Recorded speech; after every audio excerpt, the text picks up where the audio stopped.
최종적인 심판이 임했습니다. 모든 악의 세력이 심판을 받고 이제 완전히 제거가 되었습니다. 사탄과 그를 따르던 악한 영들, 그리고 그를 따라서 행했던 모든 악인들은 모두 다 불못으로 들어갔습니다. 이것을 가지고 8절에서 둘째 사망이라 그렇게 일컫고 있습니다. 둘째 사망이라고 부르는 이유는 사람이 이제 수명이 다해서 죽는 것, 이것이 첫째 사망이라고 하고, 나중에 심판을 위해서 부활을 한 다음에 두 번째 사망, 이제 불못으로 들어가는 둘째 사망을 맞이하기 때문에 이것을 가지고 둘째 사망이라 그렇게 말합니다.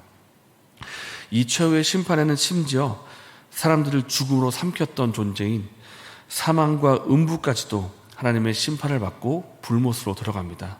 그러니까 사람들의 생명을 빼앗아갔던 그 죽음까지도, 그 사망까지도 심판을 받고 불못으로 들어가기 때문에 하나님 나라에는 더 이상 죽음이 없는 것입니다. 사망이 없기 때문입니다. 모든 심판이 끝이 나고 5절 말씀에 보라 내가 만물을 새롭게 하노라 말씀하시면서 이제 하나님께서 모든 만물을 새롭게 하십니다. 이전에 우리가 지금 우리가 살고 있는 새 하늘과 하늘과 땅, 지금 우리가 살고 있는 하늘과 땅과 바다가 다 이전의 모습이 아니라 이제 새로운 모습으로 바뀐다라는 것입니다. 그 이전의 모습들이 더 이상 존재하지 않고 죄로 오염된 세상이 아니라 본질적으로 완전히 새롭게 된 새 하늘과 새 땅을 누리게 될 것이다. 그렇게 말씀하십니다.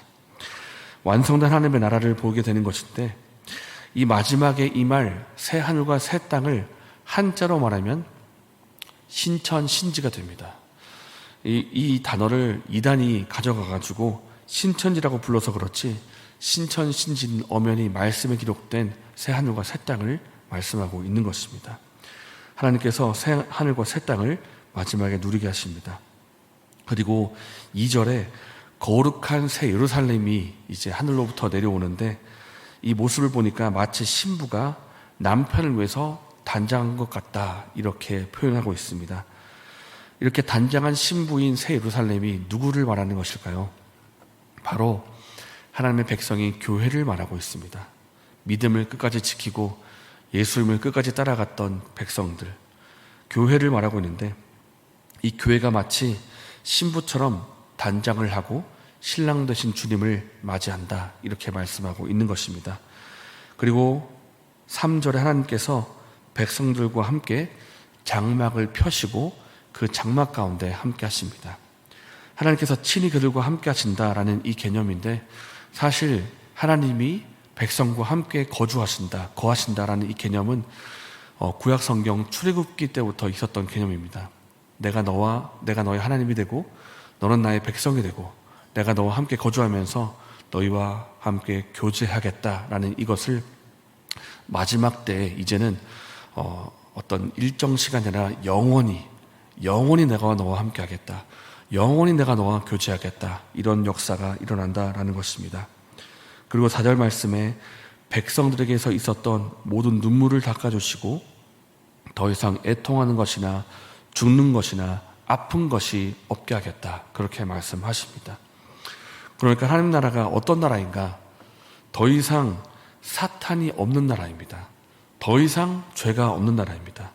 더 이상 아픈 일도 없고 병이 들거나 죽는 일도 없는 그런 곳입니다. 더 이상 슬프거나 애통함이나 눈물이 흐르는 일도 없는 곳입니다.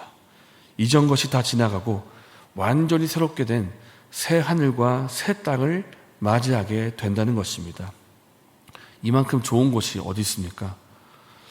그리고 7절 말씀 보십시오. 생명수 샘물을 목마른 자에게 값없이 주십니다. 이 하나님의 나라에서 영원히 살게 해주겠다, 영원한 생명을 누리게 해주겠다, 이 말씀을 하시는 것입니다. 그러니까 이 하나님의 나라가 얼마나 좋을지 말로 표현할 수가 없습니다. 말로 설명할 수가 없고요. 누구는 말하기를 천국을 한번 상상해보고 싶다면 여러분 인생에서 가장 행복한 순간 곱하기 한 10,000배 해보십시오, 한 1억 배 해보십시오, 그렇게 말씀하시기도 하는데, 우리가 무엇을 상상하든 그 이상인 곳이 바로 하나님의 나라라는 것입니다. 엄청나게 좋다, 말로 표현할 수가 없다. 이 하나님의 나라가 누구에게 상속으로 주어진다 말씀하십니까? 7절을 보니까 이기는 자에게 상속으로 주어진다 말씀하십니다. 이단은 이 이기는 자를 가지고 자기가 따르고 있는 그 교주를 이기는 자다 이렇게 말하고 있는데 그것이 아니고요. 이기는 자는 끝까지 믿음을 지키고 승리한 성도를 말하고 있는 것입니다. 복음을 믿고 예수님을 끝까지 따라가는 자, 세상의 유혹과 핍박을 이기고 믿음을 지킨 자에게 하나님 나라가 상속으로 주어진다 말씀하십니다.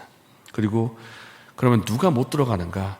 이기는 자는 들어가지만 누가 못 들어가냐면 8절 말씀에 두려워하는 자, 믿지 않는 자, 흉악한 자들, 살인자들, 음행하는 자들, 점술가들, 우상숭배자들과 거짓말하는 모든 자들은 불과 유황으로 타는 못에 던져질 것이다. 그렇게 말씀을 합니다.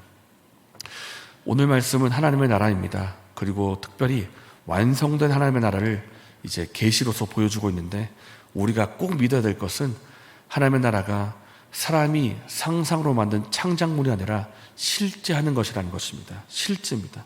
분명한 말씀이고 실제라는 것을 5절 말씀에 강조합니다. 보좌에 앉으신 이가 이르시되 보라 내가 만물을 새롭게 하노라 하시고 또 이르시되 이 말은 신실하고 참되니 기록하라. 이렇게 강조해서 말씀하시는데 우리가 이것을 이 실제라는 것을 믿기를 원하고요. 또 소망 가운데 바라보기를 원합니다. 우리가 믿음을 지키고 성도의 삶을 살아가기 원하고 또 그렇게 살아갈 수 있도록 하나님께서 은혜를 베풀어 주실 것입니다. 또 예수님께서 말씀하셨죠. 하나님 나라는 지금 여기에 있다 말씀하십니다. 너희 안에 있다 말씀하십니다. 그러니까 하나님을 믿고 믿음으로 사는 자에게 천국이 있다는 것을 실제로 믿는 그 사람에게 이 땅에서부터 우리 안에서부터 누릴 수 있도록 해주겠다 말씀하시는 것입니다. 믿는 자에게 하나님께서 그것을 실제로 누리게 하실 것이고 마침내 완성된 나라를 또한 누리게 하실 것입니다. 우리가 이것을 먼 미래의 일이 아니라 지금 내 안에 이루어지고 있음을 믿음으로 경험하기를 소망합니다. 이러한 은혜가 저희 어머니에게 있기를 예수님의 이름으로 축복합니다. 이 시간 함께 말씀을 생각하면서 기도하겠습니다. 하나님 나라가 진짜 있다는 것을 믿게 하여 주시옵소서. 먼 미래에 막연한 일이 아니라 지금 이 땅에서부터 믿음 안에서 누리게 해주시고 완성될 그 나라를 믿음과 소망 가운데 바라보며 오늘 하루를 살게 하여 주시옵소서. 이렇게 기도하시고 개인적인 제목으로 기도하신 후에 자유롭게 돌아가셨습니다.